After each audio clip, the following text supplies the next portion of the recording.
Good evening. Can you hear me? Yes, no? All right, I'm gonna. How's this? Oh, that's good. Welcome to the Church of St. Luke in the Fields. I am so delighted to see you all here for the lecture, and it's going to be a wonderful concert. But first, our dear friend, Dr. Sarah Davies, is going to talk to you about Praetorius and other things. If you've been to the series before, you probably know Sarah because she has done about 15 years of lectures for us. And she is both a scholar and a wonderful organist. So please welcome Dr. Sarah Davies. Can I not hold it? How do I do it? Can you hear me? Can you hear me? Okay. Good evening. Does everyone have a handout? There are handouts in the back. You kind of need a handout.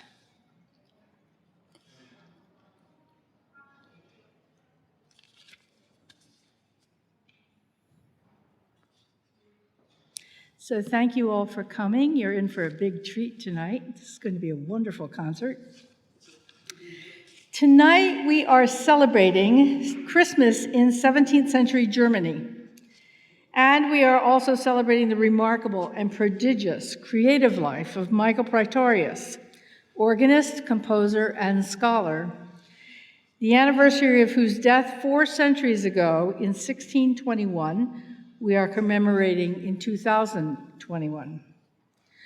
Michael Schulze, who, like his older brothers, Latinized his name to Praetorius, was born in 1571 in Kreuzberg, Thuringia, just a stone's throw away from Eisenach, birthplace of another famous composer, Johann Sebastian Bach. For the rest of his life, Praetorius identified with Kreuzberg. He signed his name as Michael Praetorius Kreuzberg, or with the initials MPC, or Michael Praetorius C, or MP Kreuzberg.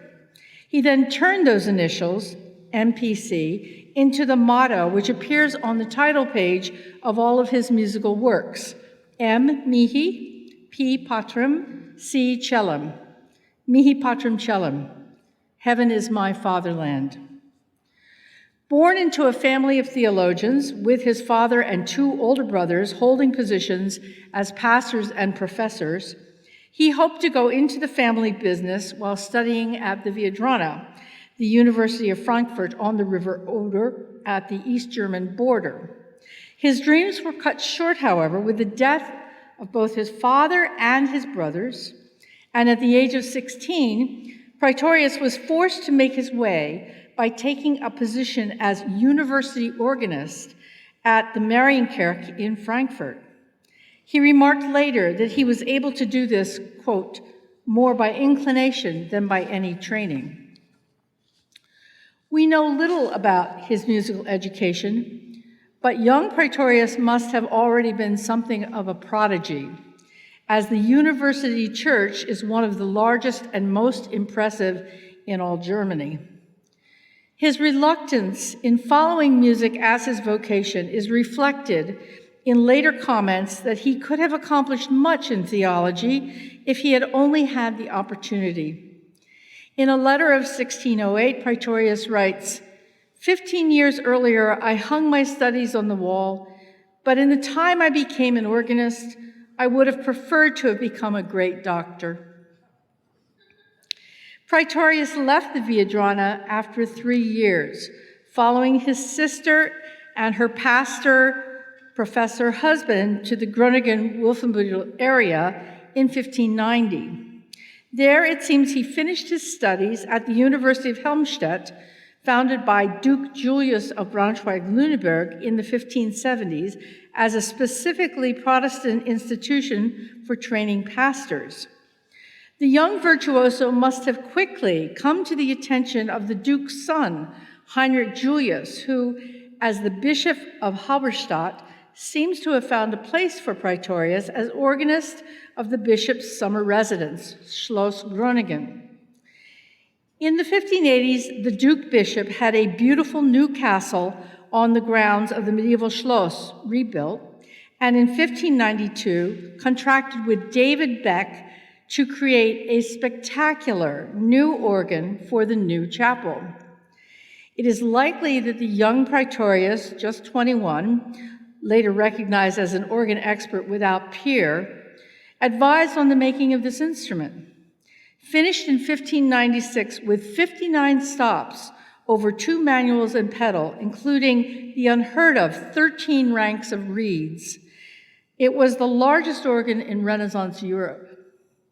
The case, sumptuously carved and gilt, was meant to strike awe in the observer and to carry Heinrich Julius's name as the most prestigious promoter of the organ in Lutheran worship to the far corners of Germany. In a further grand gesture, completely unique in the history of the Orgelprobe, 54 famous organists were invited to test the instrument over the course of a week.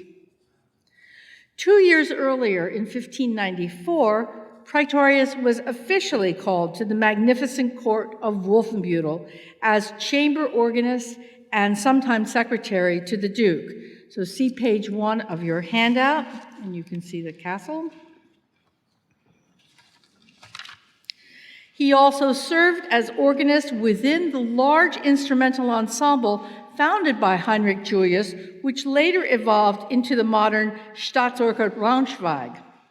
A decade later, he was its director as court Kapellmeister.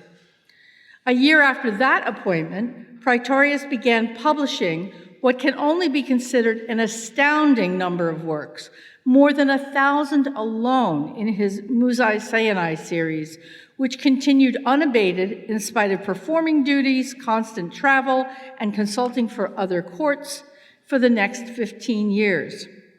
He almost certainly died of overwork, and at the age of 50 was laid to rest in the organ loft of the new Marienkirche in Wolfenbüttel, where Praetorius's friend and colleague, Gottfried Frischer, was building a lovely instrument. See page 2 of your handout. Buried on the right side of the organ case. The Duke, for whom Praetorius was Fürstlichen Braunschweigischen Kapellmeister und Kammerorganisten, as he styled himself, was a ruler of formidable culture and accomplishment. Praetorius calls the Duke a besonderen Liebhaber dieser Kunst, a special lover of this art. In his first publication of 1605, the Musae Seienai, and in the Palahymnia Caduceatrix of 1619, recalls the late Duke, his, quote, very beloved lord, that's in German, as, then he goes into Greek and Latin, a profound lover of music for whom there could never be enough praise. Philosophe musico ad nunquam satis laudato principe. German scholars have called Heinrich Julius an artist prince and one of the most erudite rulers of his era. He spoke several languages, was a legal scholar, and had a passion for books, art, architecture, literature, theater, botany, and of course, music. His education included 2 organ lessons a day at the age of 7 and additional instrumental music every evening. A good organist by the time he was 20, he was reported as playing, quote, using all the stops to the amusement of many. The Duke spent lavishly on the library his father had founded, the core of the magnificent Herzog August Bibliothek, and spared no expense to bring the best architects, actors, dancers, and musicians to his court. The famed lutenist John Dallin spent time there, as did a number of English theatrical types, who performed several of the Duke's 11 plays, 5 comedies, and 4 tragedies. As a savvy politician, the Protestant Heinrich Julius gained the confidence of the Catholic Habsburg court, and as a close advisor to the Emperor Rudolf, spent considerable time in Prague. He died there suddenly in 1613. Praetorius must have been devastated by the loss of so discerning a prince, but he was unusually fortunate in the support he had always enjoyed in the Duke's wife, Elizabeth of Denmark. He served as her and her children's music teacher, and when one of her young sons died, he had a set of his brother's sermons printed especially for her. The first of his 9-volume Musae Siennae was actually dedicated to her in 1605 instead of the Duke. And the dedication of his second volume in 1606 was to her sister Hedvig, Electress of Saxony. A third sister, Anne of Denmark, was married to King James of England, and Praetorius dedicated his 1611 volume of Latin hymns, the Hymnodia Siennae, to her sister's husband James in the same year in which his Bible was published. The pious Elizabeth and her composer shared an intimate bond in the belief of, quote, music's power to elevate the human soul. And several scholars have even suggested that they address each other with du rather than the formal sie. After the death of Heinrich Julius, his son Friedrich Ulrich attempted to rule without much success, and given the instability of the economy, without any particular interest in supporting music or Praetorius. The new duke's mother and brother, King Christian IV of Denmark, tried to remove him and take control of the duchy, especially with the onset of the 30 Years' War in 1618. But Friedrich Ulrich persisted and also insisted on holding on to Praetorius, probably as a court ornament. Instead of allowing him to leave, he loaned him out to neighboring courts.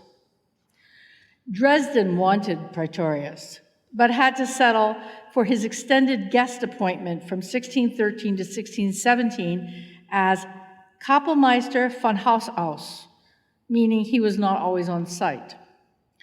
The court appointed Heinrich Schütz instead, but it was here that the two composers engaged with the new Italian concerted style. This was a momentous meeting for German music and informed Praetorius' scholarly writing and composition for the first volume of the Syntagma Musicum of 1614, all the way to his final works of 1619 and 1620, the Polyhymnia Caduceatrix and the Polyhymnia Exerciatrix.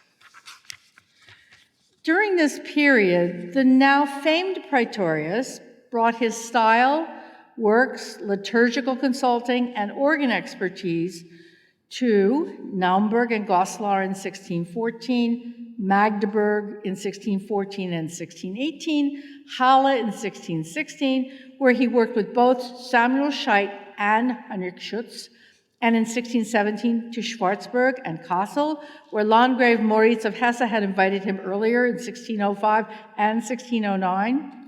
In 1618, he visited the Danish court in Copenhagen at the behest of Duchess Elizabeth, and had journeyed previously with the Duke to the Habsburg court in Prague.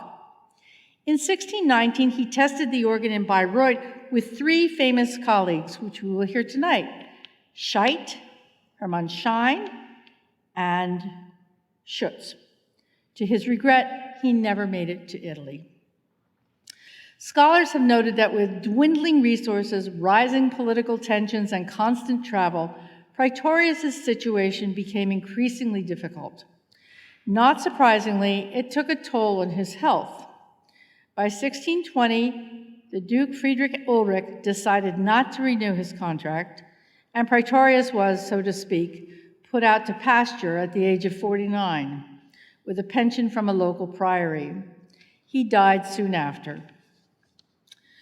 Tonight, we see the composer at nearly every stage of his career, and we can revel in the immense variety of technique Praetorius brought to bear on setting the traditional tunes and texts of German Christmas. The composer's style ranges from the simplest cantonal settings, easy enough for a congregation or a family gathered around the harpsichord, to polyphonic settings from moderate to immense complexity for choirs of all levels, to elaborate multi-choir, multi-instrument settings with performing forces spaced around the church, introduced and punctuated by instrumental sinfonias and ritornellos. Most of these Christmas songs are medieval. Resonet in laudibus, in dulci jubilo, o solis ortus cardine, puer natus in Bethlehem, quem pastores. But several we will hear had been recently composed. Wie schön leuchtet, von Himmel hoch, and most famously, Ist es dein Ros entsprungen, lo how a rose blooming. See pages 3 and 4 of your handout.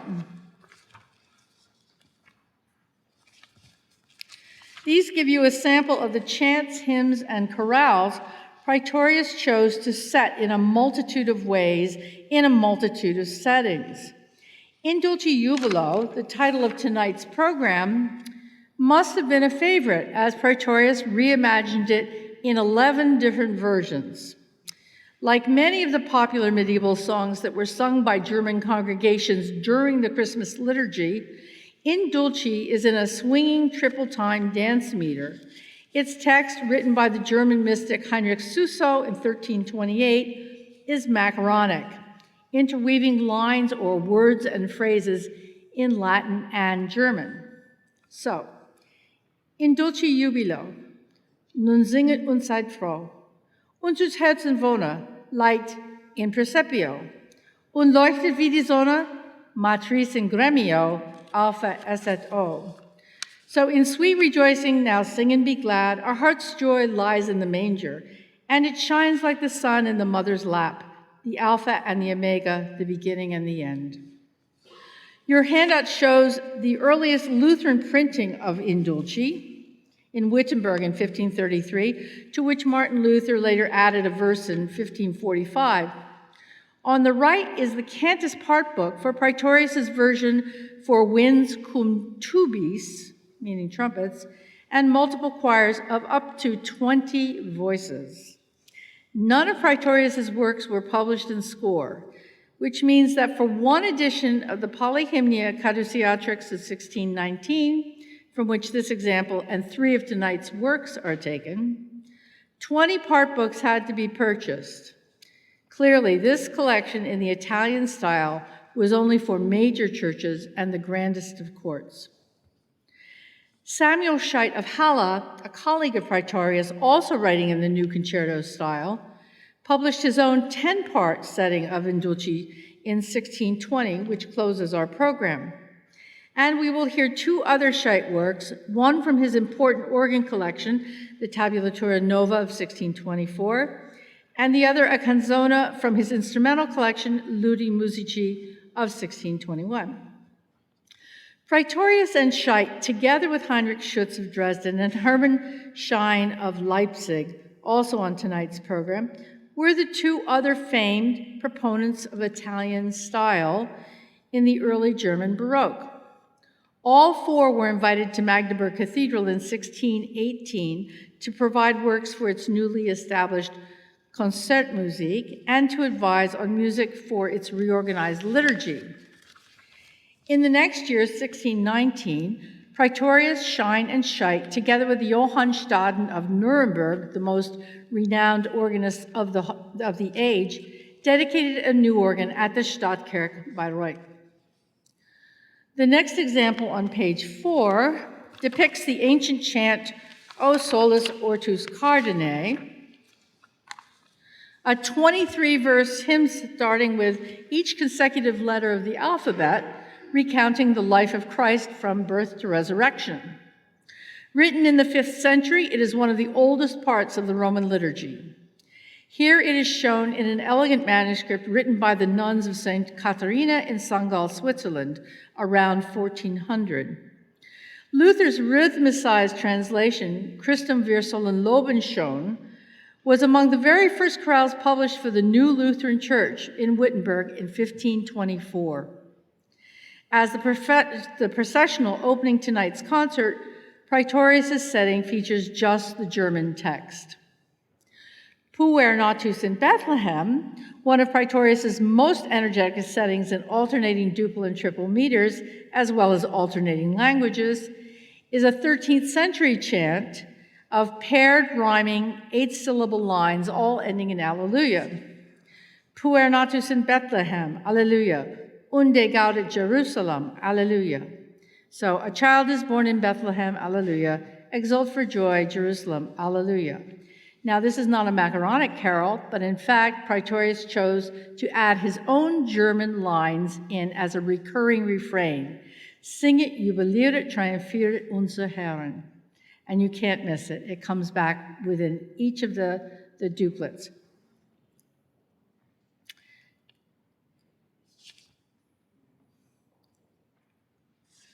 It was translated and rhythmicized for Lutheran use in 1545 as Ein Kind geboren zu Bethlehem, and appeared in 1553 in Nuremberg in both Latin and German. And you can see it on your handout at the bottom on the left.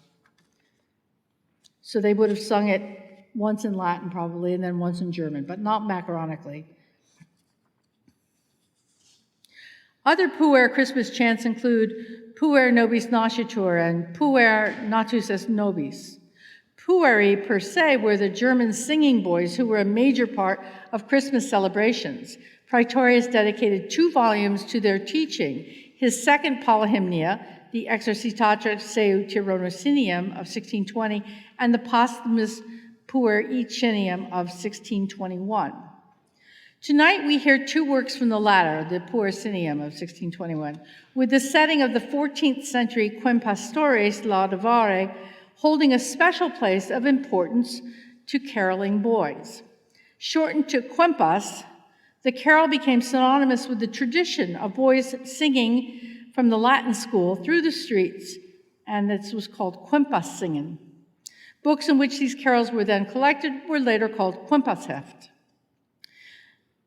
Newly composed Kinderlied auf Weihnachten, or children's songs for Christmas, include Martin Luther's Von Himmel hoch, written in 1534. You can see the melody in your handout here on the right side, in the beautifully printed Strasbourg hymnal of 1541. Sing It and Cling It is an interesting work. Praetorius' original work was based on Resonat in Laudibus, which is another medieval carol, and Erschienen ist der Heilige Christ. It's also a Christmas children's motet from the Puercinium. Angelus ad Pastores, which is another work we will hear tonight, is actually a motet. The angel said to the shepherds, it was a popular motet text, and from the composer's earliest Latin collection of 1607.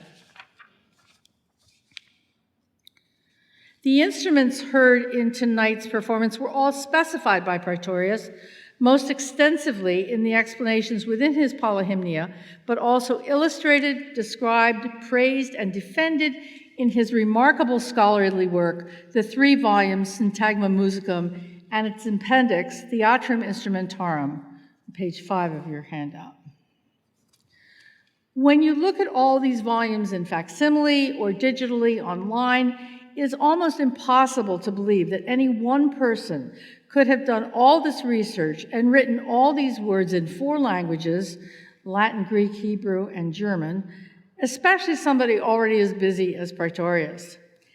And he had planned a 4th volume of the Syntagma, which he did not live to complete. It is equally unimaginable to process the fact that Praetorius brought 7 enormous volumes to the printer between 1619 and 1620, 3 music, 1 published posthumously, and 4 academic. In his introduction to the Polyhymnia, he did in fact lament that publishing was so hard, even wondering if God was against his efforts and he should just give up. But give up he did not. The first volume of the Syntagma, the Greek word for arrangement or compendium, is 515 densely packed pages of Latin, Greek, and Hebrew, de musica sacra, dedicated to all church officials and pastors in the areas where Praetorius had worked by 1614, Saxony, Brandenburg, Magdeburg, Halberstadt, and Braunschweig. 2 long sections deal with the defense of organs and instruments in worship, First, Contemplatio Musicae Instrumentalis Ecclesiasticae, followed later by more apologetics, classical and secular, culminating in 4 different classifications or synopses of instruments. The second volume of 272 pages in German, subtitled Organographia, takes on a full account of instruments with generous attention given to the organ, which he calls the, quote, instrument of instruments. Praetorius includes arguments for its excellence, an excursus on its history, and complete stop lists of its most famous examples, nearly 35 in all. The volume dedicatees were the mayor and city council of Leipzig, where Johann Hermann Schein, who had published a Symbolum Sionem in 1615, probably in tribute to Praetorius's science series, was cantor at the Thomaskirche and Schule. A theater of instruments, the Theatrum Instrumentorum, appeared in 1620, an appendix of illustrations which featured 42 woodcuts of more than 100 instruments drawn to scale. Among these are the cornets and sackbuts, the zinken and posaunen, heard tonight. The third volume, another 284 pages in German, was dedicated to the mayor and city council of Nuremberg, which Praetorius notes as a center of Italian culture, instrument making, and famed musicians. It is a handbook of performance practice and practical information with an emphasis on the new Italian style. With his Terpsichore of 1612, a huge set of more than 300 arrangements of secular tunes, Praetorius had provided Heinrich Julius with dinner and dance music for his instrumental ensemble. The loud instruments are alta capella of medieval festivities who played in high galleries for weddings and banquets and appeared on horses in royal processions, became the wind band and the Stadtpfeifer of Baroque Germany. Praetorius incorporated these wind ensembles into his motet concerti, as Andrea and Giovanni Gabrieli had done at St. Mark's in Venice. In Syntagma 2, Praetorius notes that the trombone, also known as the French sackbut, the German posaunen, was the, quote, wind instrument par excellence in concerted music of any kind, since a, quote, skilled player can play at will in all sorts of keys through tones and semitones. The author observes that a famous Munich virtuoso had taken his instrument to the greatest lengths by assiduous practice. Another virtuoso in Dresden could play as high as a cornet and was capable of the fast coloratura divisions heard on that instrument. Praetorius not only expected trombones in many of his own multi-voice works, but recommended their use in a 10-voice motet of the Renaissance master Orlando di Lasso. In another context, he noted that the lower the trombones are tuned, the more solemn and stately they sound. This is significant as trombones already had a rich history in Swiss and German Protestant worship, being identified with both the Old Testament tuba and the voice of God. When organs were banned in many German lands, it was the trombone ensemble that led the congregation.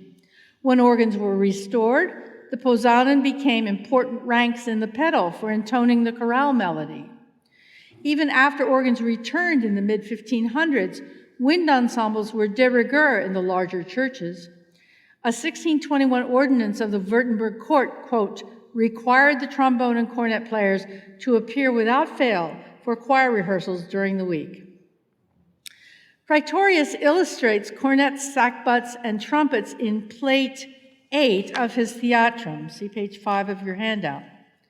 Cornets and sackbuts appear in all kinds of images of sacred and secular music in this period, and we find them on 3 of Praetorius's title pages.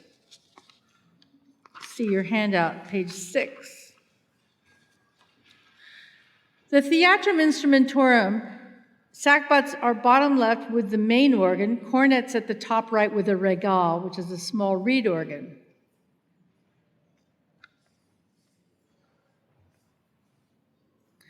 In the Musée Sinai, cornets are left middle, sackbuts are right middle. And in the Polyhymnia Caduceatrix at Panegyrica, the sackbut playing angels, the three of them, are at the top, and more sackbuts are in the earthly space near the organ at the bottom, and cornets are to the left. Shine also depicts sackbuts and cornets with the organ and multiple conductors on the title page of his Italian sacred music, The Fountain of Israel. In conclusion, just a few words on the legacy of this quintessential scholar, composer, and organist of the early 1600s.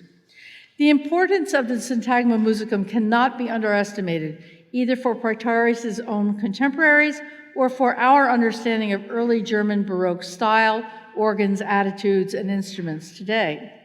J.S. Bach himself owned all 3 volumes of the Syntagma, as well as the Polyhymnia of 1619, all of which were inherited by his eldest son, CPE. Modern-day assessments have noted that the writings and compositions of Praetorius' final years, quote, contributed enormously to the rise of the Italian influence on German style in the 17th century, and that he could be considered de facto, quote, the music teacher of the German nation. Furthermore, the scope and variety of styles in the Polyhymnia alone can be compared to and deemed, quote, a valid counterpart in Protestant Germany to no less a work than the Monteverdi Vespers of 1610. Praetorius' final multi-choir motet and swan song, an essay on Psalm 116, has also been compared to Monteverdi with its, quote, markedly effective character. Friedrich Blume deemed it psychologically astonishing and an almost incomprehensible phenomenon given its historical context. Praetorius was also highly esteemed by his contemporaries. In the introductory matter to Syntagma 2, a Latin poem addressed to the author calls him, quote, the most famous and illustrious musician of our generation and the most learned and accomplished of music directors. An anagram of his name produced the Latin words, hic iem alter Orpheus, here now a second Orpheus. The panegyric continues, quote, none can compare with this man who has studied all branches of knowledge. Hence his mind grows in greatness, his luster grows in honor. You, Praetorius, have scaled the highest peaks of renown. Michael Altenburg, a theologian and cantor whose Introdan of 1620 was of major importance to wind players, wrote in that volume, quote, Michael Praetorius, the widely renowned, accomplished, and outstanding musician, highly gifted by God, was one of the reasons that the, quote, beloved art of music had reached a very high point. Willibald Gurlitt, a modern scholar, observes that Altenburg's text showcases the towering reputation that Praetorius enjoyed in the musical life of his time, and that as an advocate of Italian style, quote, he stood at the head of the party of musical progress. The tributes and funeral sermon for the composer were also heavy with praise. The pastor of Wolfenbüttel's new Hauptkerk, where the Fritzsche organ was going in, compared Praetorius to the biblical Jacob as, quote, very diligent in his office, not letting heat or cold or sleep hinder him in striving to elevate music and accomplish much. So it's true, he didn't sleep. His brother-in-law, a doctor of theology in Halberstadt, noted that, quote, with a genius more suited to heaven, his constant endeavors furnished the steps, referring to Jacob's ladder, for his feet wending their way heavenward. The memorial plaque in alabaster placed in the organ loft read, Pius Manibus Sacrum, a more elevated expression than the typical to the blessed memory of, and was inscribed with the words, advocate, ornament, and pillar of sacred music. A tribute incorporating the plaque's wording also includes the fact that at the right hand of the organ, quote, lies Michael Praetorius deep in slumber, certainly fitting when leaving the living, that such a great maestro have this bed for his bones, this well-chosen site for their rest. Thank you.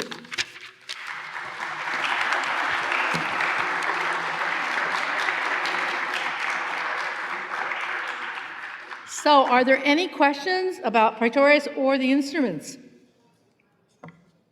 No questions? Yes. I can't hear you.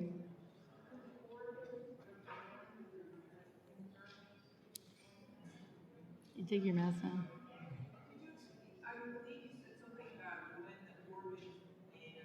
Yes, that's a whole other topic. It's a huge topic. Organs were banned in Germany as a result of the Reformation influence of the Calvinists. Zwinglians at first, and then the Calvinists later. And it really wasn't until about the late 1570s that the organs were returned to their place of honor, as it were, in the church, and new organs started being built. But this was a very tricky issue. And for the next 50 years, every time you see some kind of a music print in Germany, they are defending instruments in church, and particularly the organ, because it never became a non-issue. It was a very hot button issue right through the middle of the 1600s. I guess that's it. Enjoy the concert. Okay, you're welcome.